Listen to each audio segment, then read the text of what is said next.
Mesdames, Messieurs, bonsoir. Merci de nous recevoir chez vous et bienvenue sur cette nouvelle édition d'information sur la télévision Labari.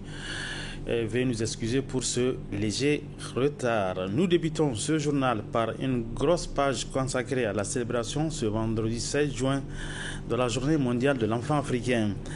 À cette occasion, une série d'activités ont été organisées. Ici à Niamey, la Commission nationale des droits humains, la CNDH, en partenariat avec la délégation de l'Union européenne, a organisé une journée de sensibilisation au lycée municipal sur le thème « Impact de l'environnement numérique sur les enfants et le rôle des sociétés de téléphonie mobile ». C'était en présence de notre reporter Hajia Arietsala.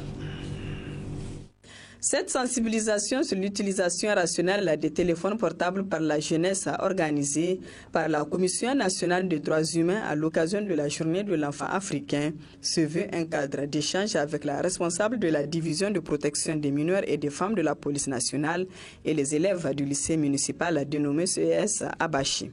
C'est pourquoi le proviseur du dit établissement a salué cette initiative de la CNDH. Nous vous remercions de cet honneur que vous venez de nous faire. La CNDH et les partenaires internationaux, notamment l'Union européenne, de choisir notre établissement pour venir nous entretenir sur un thème d'actualité.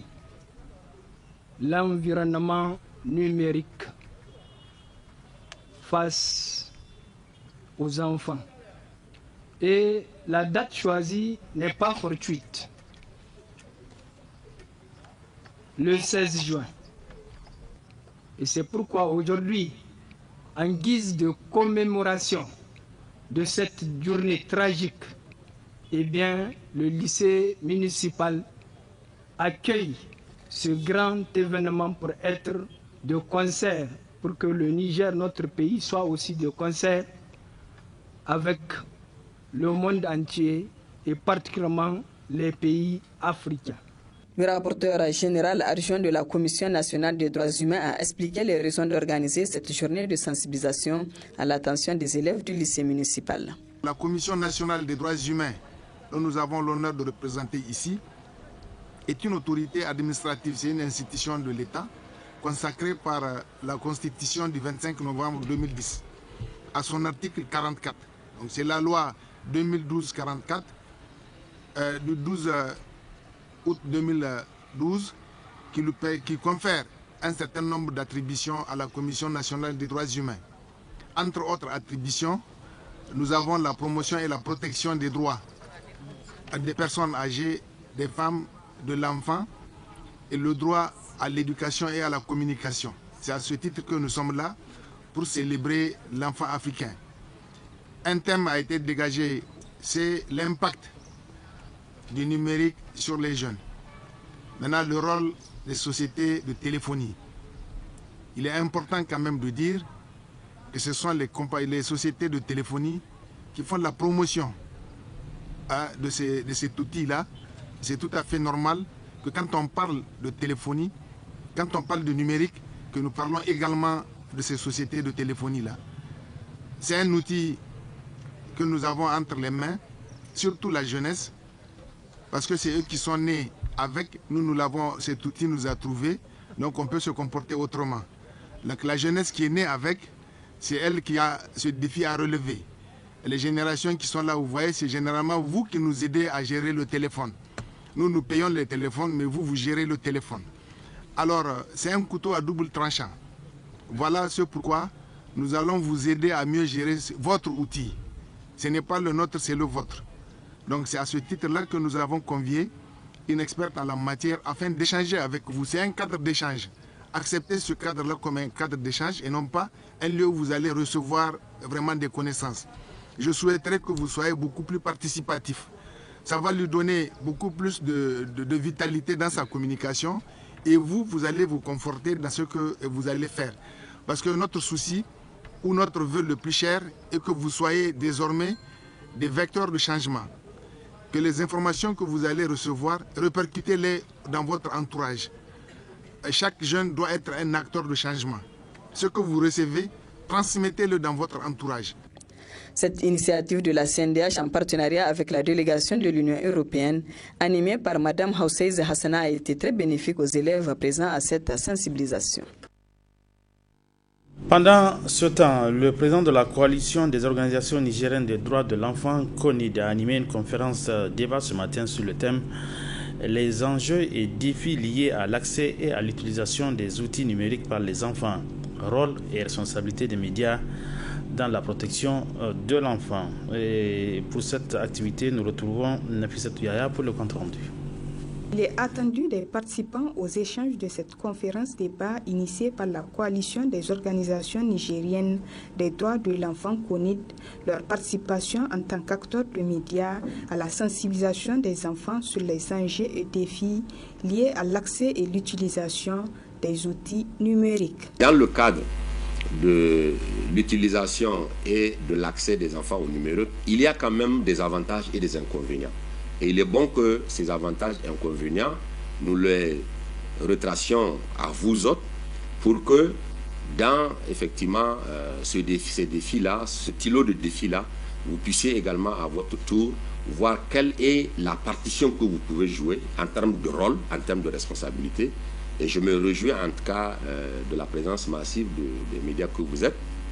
Et je n'en doute pas que vous allez en tout cas contribuer non seulement à sensibiliser les parents sur effectivement les avantages liés à l'utilisation du numérique.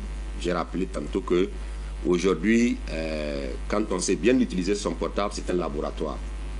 Mais c'est un couteau à double tranchant. Cette conférence débat qui s'inscrit dans le cadre de la commémoration de la Journée mondiale de l'enfant africain a été l'occasion pour le président de la CONID de faire un résumé de l'historique de cette journée.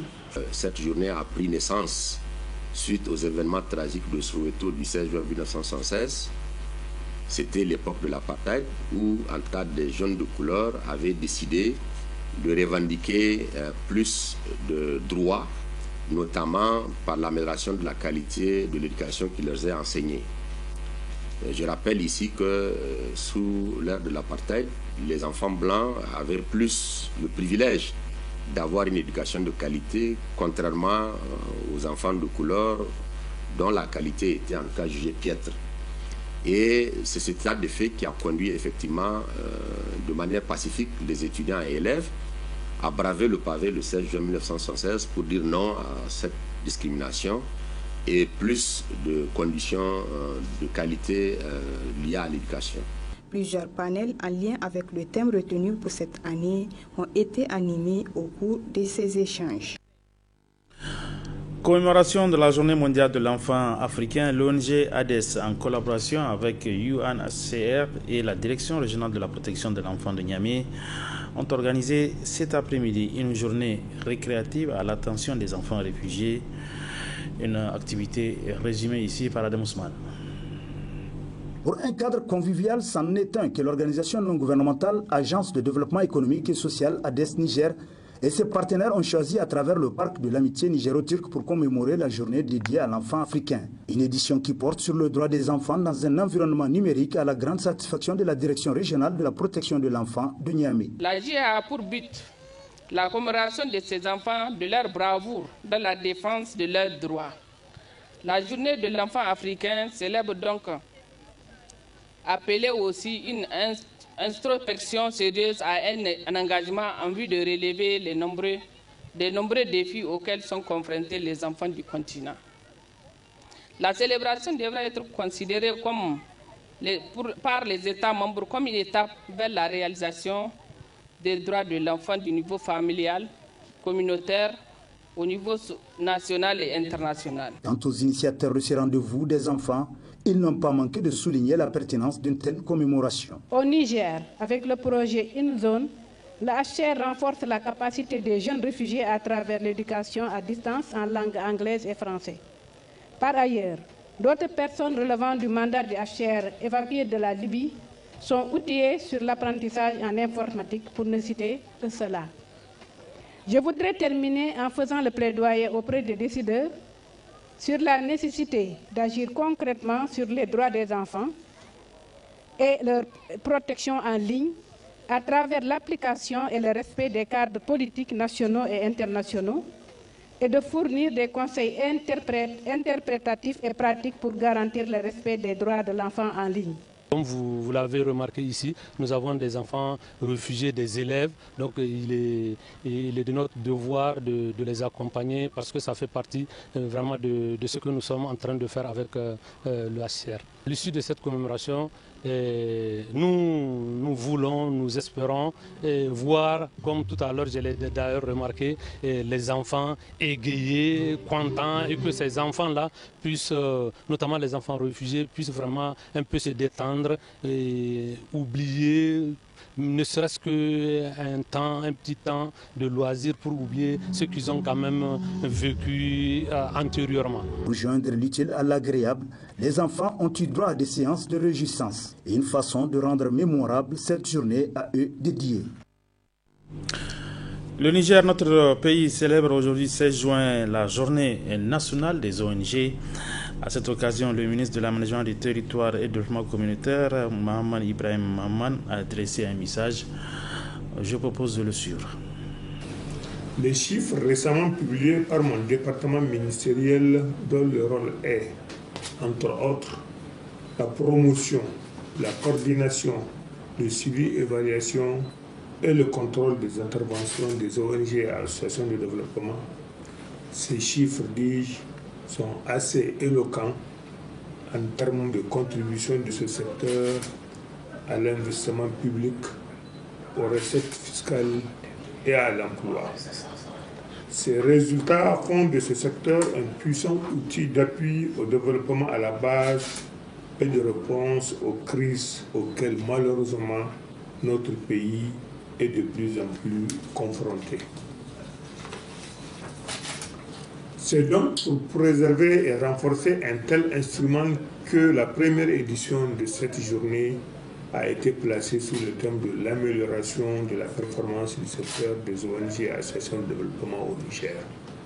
Cette première édition a mobilisé une diversité et une pluralité d'acteurs et servi de cadre au lancement des travaux du groupe thématique préparatoire aux assises nationales pour le recadrage des interventions des ONG qui ont été un véritable rendez-vous de donner et de recevoir autour des préoccupations mutuelles. Comme cela a été demandé par le président de la République, l'approche participative et inclusive imprimée à la tenue de ces assises a eu le mérite de poser les vrais problèmes et de parvenir conséquemment à des propositions et recommandations constructives, pertinentes et consensuelles. C'est par conséquent le lieu de réaffirmer toute notre satisfaction sur le choix d'instaurer une journée nationale des ONG de développement, ainsi que sur la forte mobilisation des acteurs que cela a entraîné lors de la précédente édition. Mesdames et messieurs, chers partenaires ONG et associations de développement, les participants aux assises nationales pour le recadrage des interventions des ONG et associations de développement ont formulé d'importantes recommandations dont la mise en œuvre, qui se fera de façon participative, requiert aussi une certaine priorisation. Cette priorisation nous amène à mettre à l'honneur la question de la digitalisation, de la gestion du secteur et la coordination des investissements en matière de nexus humanitaire développement pour cette édition de l'année 2023. En effet, la digitalisation de la gestion du secteur des ONG et associations de développement est une question qui a largement préoccupé les acteurs du secteur pendant de longues années pour au moins 3 raisons qui sont l'atomicité du domaine caractérisé aujourd'hui par l'existence de près de 4000 organisations à appuyer, suivre et contrôler et dont il faut capitaliser les interventions. À ce sujet, je voudrais rappeler que les chiffres publiés par le ministère de l'Aménagement du Territoire et du Développement communautaire ne portent que sur environ 20% des ONG et associations de développement qui ont régulièrement déposé le rapport ces dernières années et qu'une digitalisation de la gestion du secteur permettrait certainement d'améliorer significativement cette situation. La seconde raison a trait aux besoins croissants de la maîtrise des informations sur ce secteur des ONG et associations de développement afin de le protéger contre les risques et les menaces divers susceptibles de compromettre ses performances, voire son existence comme instrument d'accompagnement des populations dans le domaine du développement et de la réponse aux urgences. Enfin, une troisième raison qui est la nécessité de rendre plus lisibles et plus visibles les interventions des ONG et associations de développement et de leur apporter le soutien nécessaire à leur plein épanouissement. Par ailleurs, la question de l'amélioration de la coordination des interventions des ONG et associations de développement est apparue également comme une condition sine qua non de l'amélioration de la performance du secteur. En effet, une bonne coordination repose d'abord sur une maîtrise adéquate des informations sur le secteur à coordonner. À raison de l'importance que prend la question du nexus humanitaire paix et développement, nous avons ensemble avec les ONG et associations de développement choisi de mettre également en lumière ce thème au cours de cette deuxième édition de la Journée nationale des ONG et associations de développement. Par conséquent, les manifestations qui auront lieu au cours de la présente édition porteront non seulement sur la digitalisation, mais également sur l'engagement des ONG dans l'approche Nexus humanitaire développement. Je voudrais à ce sujet souligner le rôle combien important joué par les partenaires au développement du Niger pour accompagner notre pays dans l'opérationnalisation de cette approche afin de renforcer la résilience de nos communautés face aux crises multiples et multiformes auxquelles elles font face. Mesdames et messieurs, chers partenaires, durant les enseignements de la première édition célébrée le 16 juin 2022, nous avons adapté un format de manifestation de l'édition 2023 marqué par une diversification des activités et une plus grande mobilisation des régions qui constituent d'ailleurs le théâtre des opérations des ONG et associations de développement. Tout en réaffirmant notre volonté de consolider le partenariat avec les ONG, j'invite tous les partenaires ONG, partenaires techniques et financiers, organisations communautaires de base, à saisir cette opportunité offerte par cette journée nationale des ONG et associations de développement afin de rendre plus visible et plus lisible leur intervention au Niger. Vive le mouvement des ONG et associations de développement, vive la coopération au développement, vive le Niger. Je vous remercie. La suite de ce journal avec le lancement ce matin par la coalition ASSO EPT Niger des activités de la Semaine mondiale d'action pour l'éducation. Cette édition 2023 a pour thème investir dans un monde juste, décoloniser le financement de l'éducation maintenant. Les temps forts de cette cérémonie avec Nafissatou Zakou.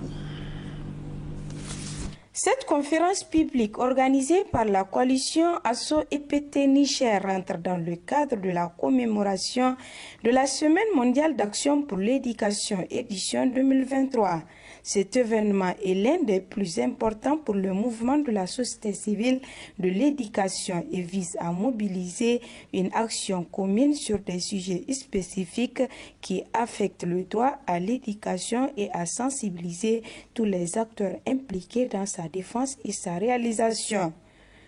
Cette année, nous célébrons les 20 ans de cette campagne sous le thème « Investir dans un monde juste, décoloniser le financement de l'éducation maintenant ».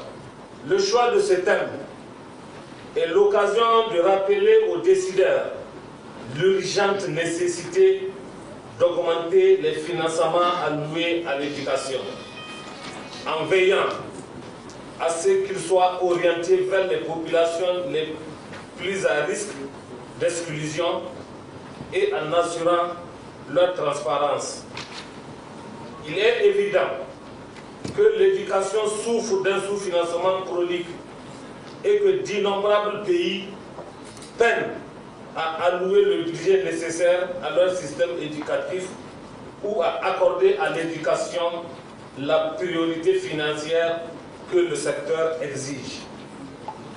C'est d'ailleurs compte tenu de la privatisation, de la commercialisation et de la marchandisation croissante de l'éducation que les systèmes éducatifs deviennent de plus en plus vulnérables, inéquitables, limitant l'accès aux couches les plus défavorisées à l'école. Quant au secrétaire général adjoint du ministère de l'Éducation nationale, il a dans son mot de lancement souligné les efforts consentis par les autorités en charge de l'éducation afin d'améliorer le système éducatif nigérien. Sachez que l'éducation est un droit fondamental universellement reconnu pour tous les enfants. Le ministère de l'Éducation nationale a procédé à une réforme profonde de son système éducatif.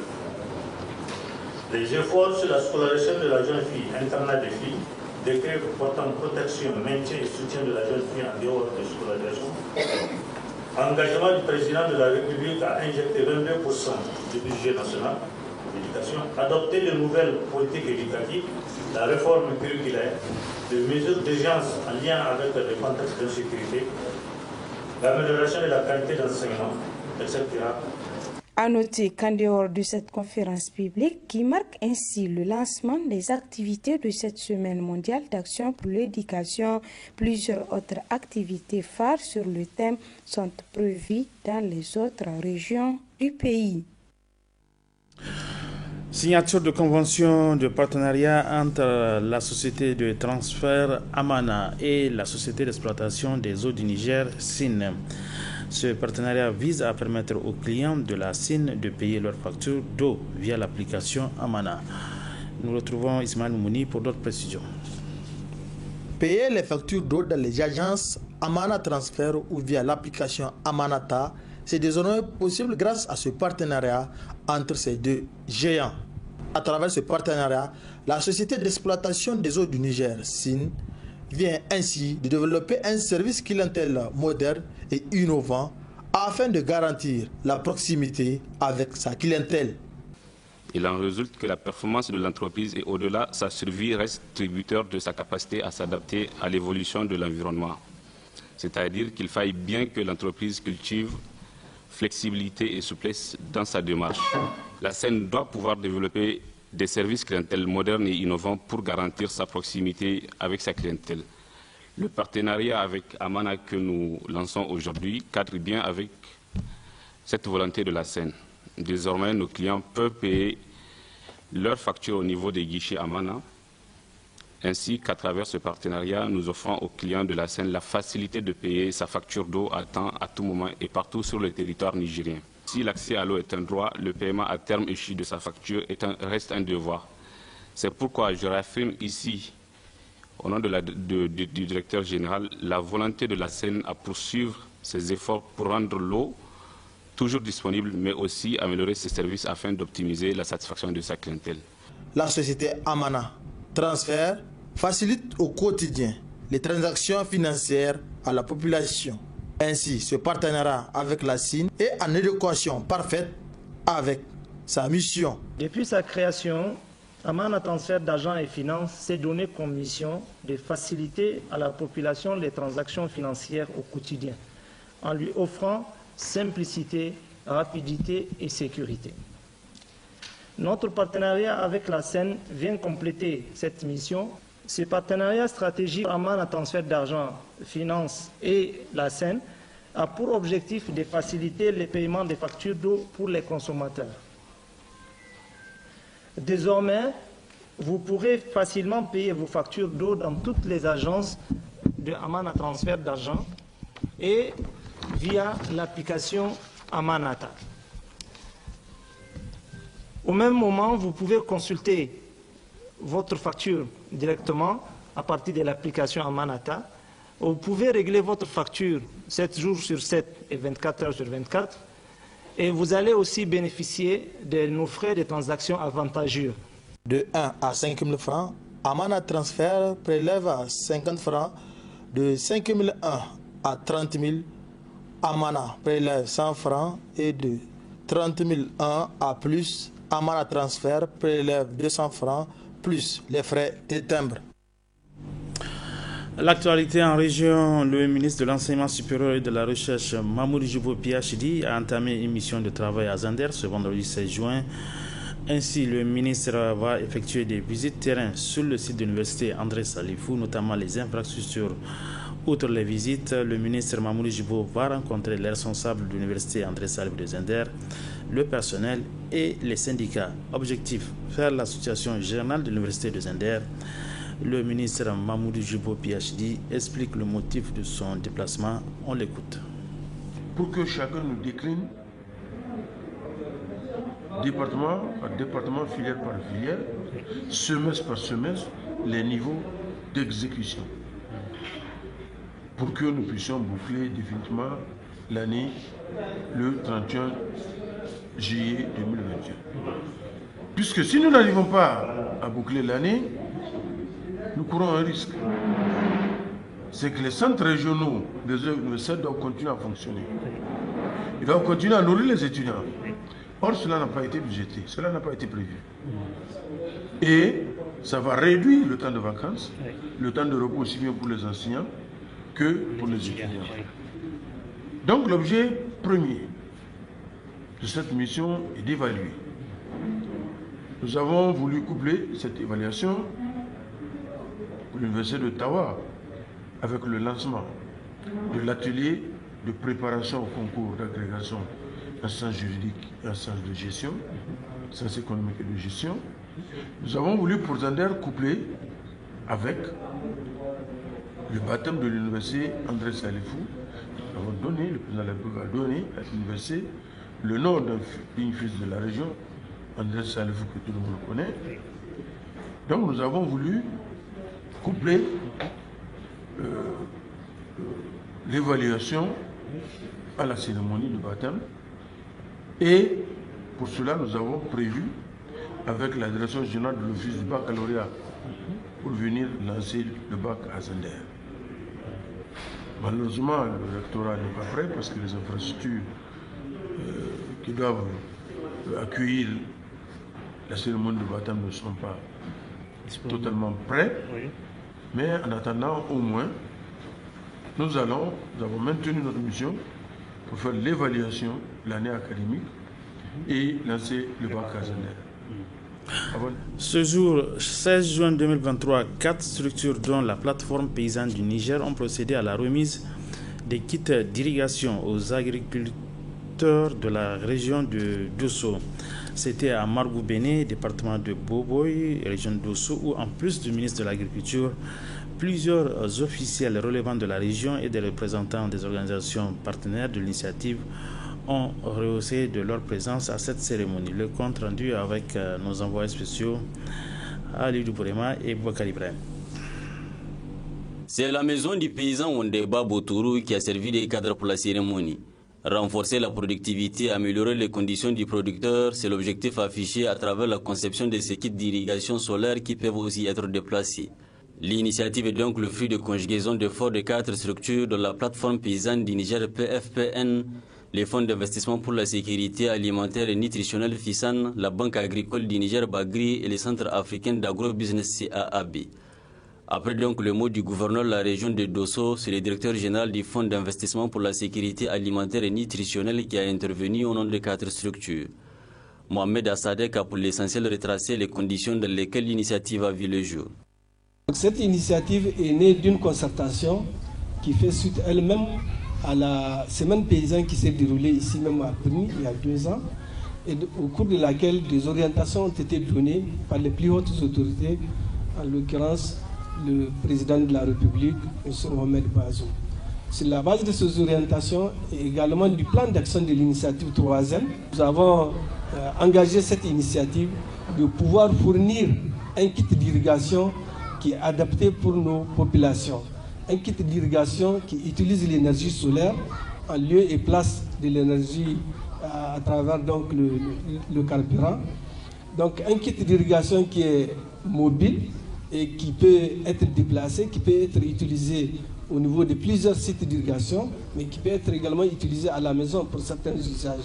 Nos 3 structures nous sommes dit que nous allons nous engager sur le long terme, en commençant par un premier lot ici à Berny, parce que c'est ici que la réflexion a débuté.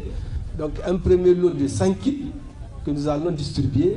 Les paysans vont commencer à les utiliser, nous allons avoir le feedback et nous allons améliorer au fur et à mesure et nous allons satisfaire. Notre objectif, c'est d'atteindre 25 000 à 30 000 kits dans quelques années, Inch'Allah. Dans son intervention, le ministre de l'Agriculture, après une large présentation des possibilités qu'offre cette initiative, a précisé qu'elle peut servir d'exemple pour renforcer la production agricole.